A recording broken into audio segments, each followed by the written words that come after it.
সেই করোনার আগে দেখা হয়েছিল, তারপরে দীর্ঘ অদর্শন, এর মধ্যে ইতিহাসের নির্মম একটা বাঁক, অসংখ্য স্মৃতি, বুকের ভেতরে অপ্রকাশিত বেদনার ভার নিয়ে বসেছিলাম যে কখন তিনি আসবেন। ঠিক তখনই দরজা খুলে গেল এবং অনেকটা রবীন্দ্রনাথের মতো ধীর অথচ দৃঢ় পায়ে তিনি প্রবেশ করলেন। একটা ক্ষণ, হয়তো কয়েকটা সেকেন্ড, কিন্তু মনে হলো সময়ের বাইরে গিয়ে অনন্ত একটা মুহূর্ত। ঠিক সেই মুহূর্তে মুখে কোনো ভাষা আসছিল না, ভাষা যেন বুকের গহীনে কোথাও হারিয়ে গেছে। আমার চোখের সামনে যে মানুষটা দাঁড়িয়ে আছে, আমার ঠিক সেই মুহূর্তে ঠিক বিশ্বাস হচ্ছিল না। চোখের সামনে দাঁড়িয়ে আছে আমার প্রিয় মানুষ, আমার নেত্রী, আমার মা, আমার বোন শেখ হাসিনা। আপনারা ইতিমধ্যেই জানেন যে এ মাসের 12ই জুলাই দিল্লিতে শেখ হাসিনার সাথে আমাদের দেখা হয়েছিল। অনেকেই জানতে চেয়েছেন দেখা হলো কি হলো। আমি এই নিয়ে কথা বলতে চাইনি, কিন্তু আপনাদের আকাঙ্ক্ষার প্রতি শ্রদ্ধা জানিয়ে আজকের এই পর্বটি করছি। শেষ পর্যন্ত সাথে থাকবেন।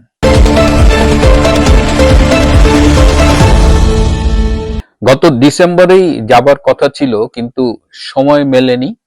তো এবার যখন জুলাইয়ে আমি একটি কনফারেন্সে মালয়েশিয়ায় যাব ঠিক করেছি, তখন নেত্রীকে বললাম যে নেত্রী, আমি একটু দিল্লি আসতে চাই।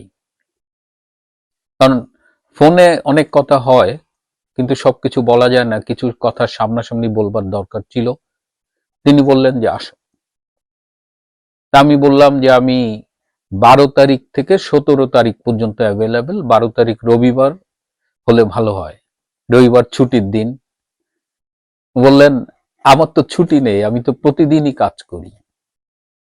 যাই হোক, তিনি বললেন যে 12 তারিখ আসো। আমি বললাম যে আমি একা না, আমি অস্ট্রেলিয়া আরো কয়েকজনকে নিয়ে আসতে চাই। বললো ওদের নাম পাঠিয়ে দিও। তো তারপরে কথা হলো এবং আমি জিজ্ঞেস করলাম যে নেত্রী, আমি দিল্লি গিয়ে কার সাথে যোগাযোগ করব? বললাম যে কারোর সাথে যোগাযোগ করতে হবে না, আমি তোমাকে টাইম টু টাইম জানাবো। তো আমি মালয়েশিয়ায় কুয়ালালামপুরে বসে আছি, এই বুকিত বিনতাং এর একটা শপিং কমপ্লেক্সের বাইরে সিঁড়িতে বসে আছি। আমার বাচ্চারা, আমার বউ, ওরা ভেতরে কি সব টুকটাক কেনাকাটা করছে। আমি বাইরে বসে আছি, এই সময় দেখলাম যে পরপর কয়েকটা SMS এলো যে দিল্লিতে গিয়ে কার সাথে যোগাযোগ করতে হবে, কে আমাকে নিয়ে যাবে, কোথায় দাঁড়িয়ে থাকতে হবে, সব নির্দেশনা দেওয়া আছে। তা আমার তো মনটা ভালো হয়ে গেল। আমি অস্ট্রেলিয়া জানিয়ে দিলাম এবং সবাই টিকিট কাটলো। তো আমরা খুব, যেখান থেকে আমাদের পিক করা হবে তার কাছাকাছি একটা হোটেলে ছিলাম। তো আগের দিন নেত্রীর প্রোটোকল অফিসার যোগাযোগ করলেন, বললেন যে 10:30টায় একটা জায়গায় থাকতে, সেখান থেকে আমাদের পিক করবে। তো ওই দিন আমাদের অস্ট্রেলিয়া থেকে আমরা 4 জন গিয়েছিলাম দেখা করতে। এর বাইরেও আওয়ামী লীগ, মহিলা আওয়ামী লীগ বা অন্যান্য মিলিয়ে আরো 8 জনের দেখা করার কথা ছিল। তা আমাকে যে SMS-টা পাঠানো হয়েছে সেখানে বলা হয়েছে 10:30টায় আমাদের পিক করা হবে। অন্যদের বলা হয়েছে 11:30টায় পিক করা হবে। তো স্বভাবতই ওখানে একটা কনফিউশন ছিল, কারণ আমাদের সাথে প্রাক্তন মন্ত্রী ছিলেন, প্রাক্তন MP ছিলেন, অনেক হাই প্রোফাইল ছিলেন, আমরাই সবচেয়ে লো প্রোফাইলের ছিলাম ওখানে যারা। তো হয়তো অনেকে ভেবেছে যে হয়তো ভুল হয়েছে কোথাও। তা আমি বললাম না, আমি 10:30টাতেই যাব। তো আমার টিম নিয়ে আমরা 4 জন 10:30টায় গেলাম। সেখান থেকে স্ট্রিক্ট ফর্মালিটিস, কোনো রকমের ডিভাইস নেওয়া যাবে না, মোবাইল, স্মার্ট ওয়াচ, কোনো মানে খুবই, এই জায়গা থেকে বোঝা গেল স্ট্রিক্ট সিকিউরিটি, এবং সেই সিকিউরিটি শেষে আমরা গাড়িতে উঠলাম এবং বোঝাই গেল যে গাড়িটা বেশ ঘুরে তার গন্তব্যে পৌঁছলো। একটা দোতলা বাড়ি, সেখানে আরেক দফা চেক, এবং আমরা নেত্রীর জন্য তার খুব পছন্দের একটা চকলেট নিয়ে গিয়েছিলাম, তো সেটি হ্যান্ড ওভার করলাম। আর কিছু রিপোর্ট নিয়ে গেছিলাম, সেগুলো দিলাম, দিয়ে আমরা ড্রয়িং রুমে বসলাম। তারপরে তো নেত্রী এলেন, the same old known Sheikh Hasina, যে শেখ হাসিনাকে আমরা দেখে অভ্যস্ত, চিনেছি, ঠিক সেই মানুষটা।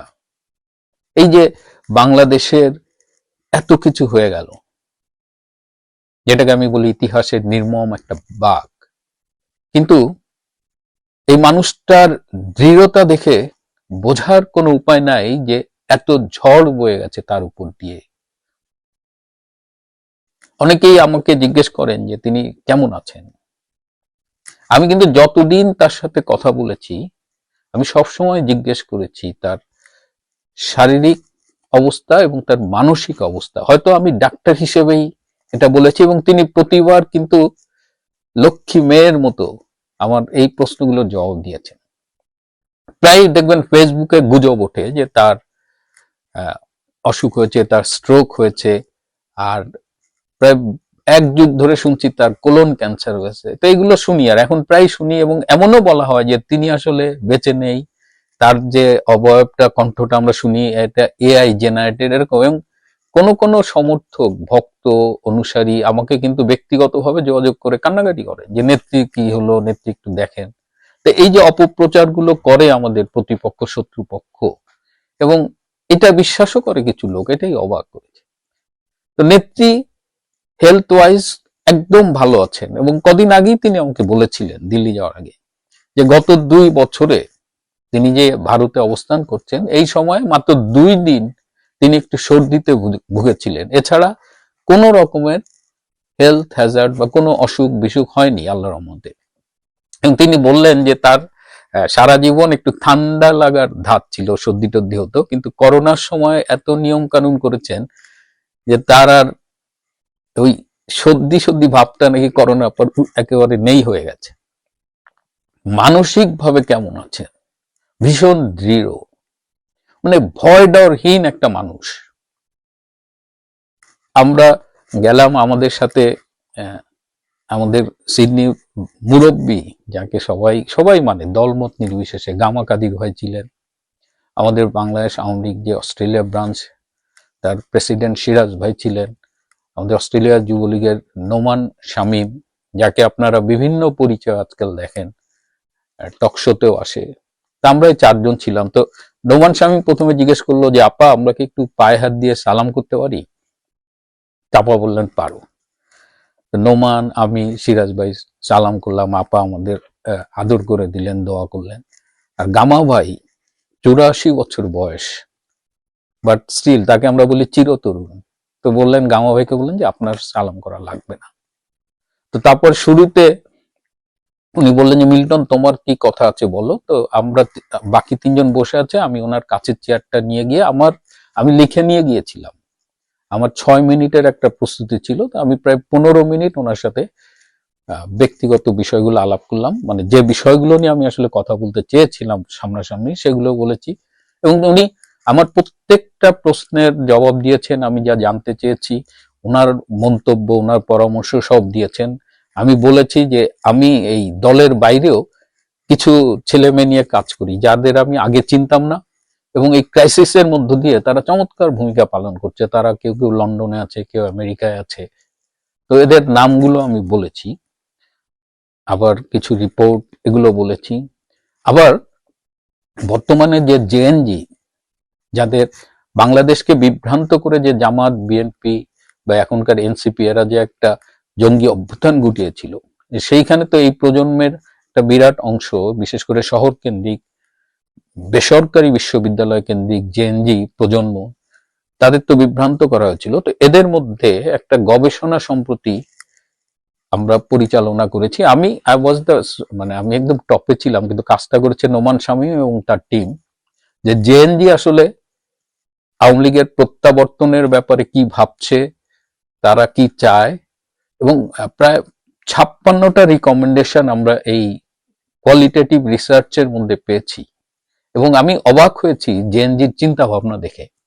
এবং তাদের কথা হলো যে আমরা এই বিষয়গুলো শেখ হাসিনার মুখ থেকে শুনতে চাই, because she only can deliver. তারা ইতিমধ্যে বুঝে গেছে যে বাংলাদেশে সুন্দর করে অনেক কথা বলে, যে ডক্টর ইউনূস কত মিষ্টি মিষ্টি কথা বলে, তারেক রহমানও ইদানিং খুব ভালো কথা বলে, কিন্তু ডেলিভারি দেওয়ার ব্যাপারে শেখ হাসিনার ধারে কাছে কেউ নেই। সো তারা চায় যে এই যে আমাদের প্রত্যাশাগুলো, এগুলো নিয়ে আওয়ামী লীগ ভাবুক, এবং শেখ হাসিনা কি ভাবছেন এগুলো আমরা শেখ হাসিনার কাছ থেকে শুনতে চাই। তো আমরা রিপোর্টের কপিটা শেখ হাসিনার কাছে দিয়েছি। তো আমরা যে অস্ট্রেলিয়ার টিমটা প্রায় 70 মিনিট আমরা নেত্রীর সাথে কথা বলেছি, এবং তিনি শুরুতেই বলেছেন যে আমি তোমাদের 1 ঘন্টা আগে আসতে বলেছি, যে আমি আসলে তোমাদের সাথে আলাদাভাবে কথা বলতে চাই। একটা বিষয় আমি যাওয়ার আগে নিজের সাথেই এটা আমার একটা বোঝাপড়া ছিল যে কোনো অবস্থায় আমি কাঁদবো না, কিন্তু নেত্রীকে যখন দেখলাম যে চোখ ছলছল করছে। তো আমাদের সিরাজ ভাই অনেক গুরুত্বপূর্ণ কথা বললেন, গামা ভাই আমাদের মুরব্বী তিনি কথা বললেন, আবার আসার আগে গামা ভাইকে নেত্রী বললেন যে আপনি মুরব্বী, সবাইকে নিয়ে আপনি অস্ট্রেলিয়া আওয়ামী লীগের একটা কমিটি করে দেন। এখানে একটা ব্যাপার যে 5ই আগস্টের পর আমরা অস্ট্রেলিয়ার যে আওয়ামী লীগের তো সব পার্টিরই, বিএনপির 3-4টা গ্রুপ, আওয়ামী লীগের 3-4টা গ্রুপ, তো আওয়ামী লীগের যে প্রধান দুটো গ্রুপ আমরা কিন্তু এক হয়ে কাজ করছি। তো এই বিষয়টা দেখলাম যে নেত্রী যেমন প্রশংসা করেছেন, পুরো ভারতে অবস্থানরত আওয়ামী লীগের নেতারাও কিন্তু খুব প্রশংসা করছেন, এবং তারা বলেন যে অস্ট্রেলিয়া আওয়ামী লীগের কাছ থেকে দেখো যে সংকটে কিভাবে ঐক্যবদ্ধ হতে হয়। তা আমরা 70 মিনিট থাকার পরে নোমান শামীম বলছিল যে ভাই যাই, আমি বললাম না থাকো। তো এরপরে অন্য 8 জন আসলেন, সেখানে আমাদের সৌম্য, রেজা, করিম ভাই ছিলেন, আরো অনেকেই ছিলেন, রোকেয়া প্রাচী আপা ছিলেন, মহিলা আওয়ামী লীগ, মহিলা যুবলীগের ছিলেন, আবার আমাদের এক নেতার মেয়ে ছিলেন, আমাদের ভাতিজি রাখি। তো ওরা যখন ঢুকছে, ওরা নেত্রীকে দেখে এমন ভাবে ভেঙে পড়েছে, মানে এমন ভাবে কান্নাকাটি শুরু করছে যে বাকি সবার চোখে তখন জল এসে গেছে। তো নেত্রী সবাইকে সান্ত্বনা দিলেন যে তোমরা কাঁদতেছো কেন, এবং নেত্রী মেন্টালি ভেরি স্ট্রং। তো আমরা কি কি আলোচনা করেছি সেটি সাংগঠনিক বিষয়, সেটি নিয়ে আমি আপনাদের সামনে কথা বলবো না, কিন্তু যে বিষয়গুলো দেখলাম যে এই সংকটেও একজন leader, she is a great leader, great human being, এবং তিনি বাংলাদেশে কি কি করেছেন মাঝে মধ্যে সেই কথাগুলো বলছিলেন। এবং আমি তো আওয়ামী লীগের কেউ নই তেমন, সামান্য কর্মী বলতে পারে নিজেকে, আমি বলি শেখ হাসিনা রিজার্ভ ফোর্সের একজন সদস্য বা কর্মী। কিন্তু এই 12ই জুলাই গিয়ে বুঝলাম যে তার একটা বিশাল স্নেহের জায়গা আছে, এবং আমার ধারণা সেই স্নেহের জায়গায় আমরা অবস্থান করি। তিনি সেখানে দুপুরের খাবার আয়োজন ছিল, তিনি নিজেই ঘুরে ফিরে বললেন যে খাও, তারপরে কোথায় ওয়াশরুম আছে কি, সব মাঝে মধ্যে এগুলো বলছিল। মানে আমি কি বলবো, যে তিনি যে শুধু নেত্রী তা না, ওই যে আমি বলেছি তিনি আমাদের মা, তিনি আমাদের বড় বোন, তিনি আমাদের বন্ধুর মতো। আমার তো অসংখ্য স্মৃতি আছে। তো যখন খাচ্ছিলাম তিনি ঘুরে ঘুরে এটা খাও ওইটা খাও বলছিলেন, আর ওনারকে যারা টেক কেয়ার করে, ওনার নিরাপত্তায় যারা আছে, এটা না দেখলে বিশ্বাস করা যায় না। দার্জিলিং এর একটা মেয়ে যে বাংলা ভাষা বলতে পারে, সে ওনার একদম ফার্স্ট হ্যান্ড টেক কেয়ার করে, সেও গোয়েন্দা কর্মকর্তা। এবং আমার মনে হচ্ছে যে এই মেয়েটা গোয়েন্দাগিরি না করে যদি বলিউডে অভিনয় করতো তাও বোধহয় সে খুব ভালো করতো। তো আমি আসার আগে তাকে অনেক ধন্যবাদ জানিয়ে এসেছি। এবং নেত্রী বললেন যে এরা আমার অভ্যাস খারাপ করে ফেলছে, একেবারে নিয়ম মেনে সব করতে হয়, যে ম্যাডাম এখন আপনার খাওয়ার সময়, আপনার হাঁটার সময়, মানে একদম ঘড়ির কাঁটা মেনে। তো নেত্রী বলছেন যে এরা অভ্যাস খারাপ করে ফেলছে, আমি যখন প্রধানমন্ত্রী ছিলাম আমি তো দুপুরে খাওয়ার সময় পেতাম না, আমি তো এই 1 কাপ চা 2টা বিস্কুট দিয়ে লাঞ্চ করতাম। ঠিক তখনই কিন্তু আবার ওই মিডিয়া আসছিল নেত্রীর 1 বছরের খাওয়ার বাজেট 35 কোটি টাকা। মানে কিভাবে নিউজ ডিস্টর্ট করে মানুষকে অসম্মান করে। নেত্রী ব্যক্তিগতভাবে খাওয়া দাওয়া কিন্তু খুবই মেনটেন করে, এবং খুবই, আমরা গোপালগঞ্জের লোকজন বলি যে কবুতরের খাওয়া, খুব কম খায়। এবং পরবর্তীতে তো এই 35 কোটি টাকার ব্যাখ্যা অনেক ইউটিউবার দিয়েছেন। আমাদের কাউকাস সাহেব এটা খুব ক্লিয়ারলি ব্যাখ্যা করেছেন, এবং এটা 35 কোটি টাকা হলো যে প্রধানমন্ত্রীর কার্যালয় এবং গণভবন সব মিলিয়ে যত রকমের আপ্যায়ন আছে সব মিলিয়ে, তো সেই হিসাবে তো এটা খুবই মিনিমাম। ব্যক্তিগত জীবনে নেত্রী খুবই ধর্মভীরু একজন, মানে ধর্ম পালনকারী একজন মানুষ, খাওয়া দাওয়ার ব্যাপারে খুবই মানে অল্পহারী, এবং তিনি খুবই মেনটেইন করে চলেন শারীরিকভাবে সুস্থ থাকার জন্য, যা খুব জরুরি। তিনি, আমরা প্রায় ওনার সাথে 4 ঘন্টা ছিলাম, আর আগে পেছে মিলে প্রায় 6 ঘন্টা। অসাধারণ কিছু স্মৃতি নিয়ে, এবং দেশে ফেরার ব্যাপারে তিনি বললেন তিনি ডিসেম্বরের মধ্যে ফিরবেন। এবং আমরা অনেকেই ভয় পাই যে তিনি ফিরলে কি হবে, অনেক কিছুই তো হতে পারে।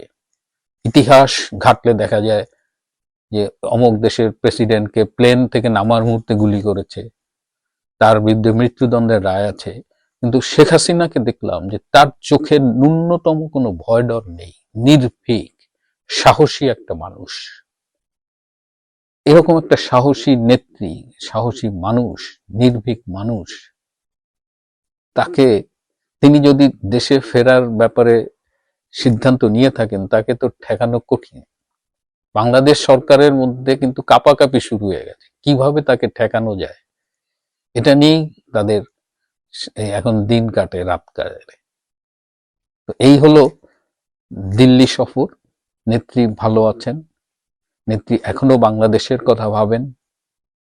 এই যে এত কিছু হলো, তার প্রতি এত অসম্মান, আওয়ামী লীগের প্রতি এত নির্যাতন, তারপরেও তিনি বলেন যে আমি বাংলাদেশে ফিরবো, বাংলাদেশের মানুষের কাছে ফিরবো, আমি প্রতিশোধ নেবার জন্য ফিরবো না। কি অসাধারণ উক্তি।